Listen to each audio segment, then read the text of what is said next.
சிண்டு ரொம்ப சுட்டி பையன். அவன் என்ன பண்ணாலும் ஏதாவது ஒரு குடும்பத்தனை பண்ணிகிட்டே இருப்பான். ஒரு நாள் தோட்டத்தில் அவங்க பாத்தை பிடிக்க போய் கழுத்தை நெரிச்சு அதை சாகடிச்சிட்றான். அது யாருக்கும் தெரியாமல் அவங்க வீட்டு தோட்டத்துலேயே புதைச்சிட்றான். இதை ஒளிஞ்சிருந்து பார்த்துருந்த அவனோட தங்கச்சி, நான் என்ன சொல்கிறேன்னு அதெல்லாம் செய்கிறேன், அப்படி நீ செய்யலைன்னா நான் அப்பா கிட்ட சொல்லி கொடுத்துருவேன் அப்படின்றான்.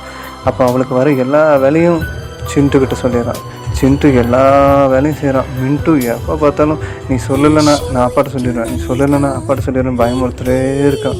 ஒரு நாள் இப்படி சோர்ந்து போனவன், என்னால் இதுக்கு அப்புறம் எந்த வேலையும் செய்ய முடியாது, நான் எங்கள் அப்பாட்ட நான் உண்மையை ஒத்துக்கிறேன் அப்படின்னு சொல்லி அவங்க அப்பாட்ட போய், அப்பா நான் வார்த்தை கொண்டுட்டேன் அப்படின்னு சொல்கிறான்.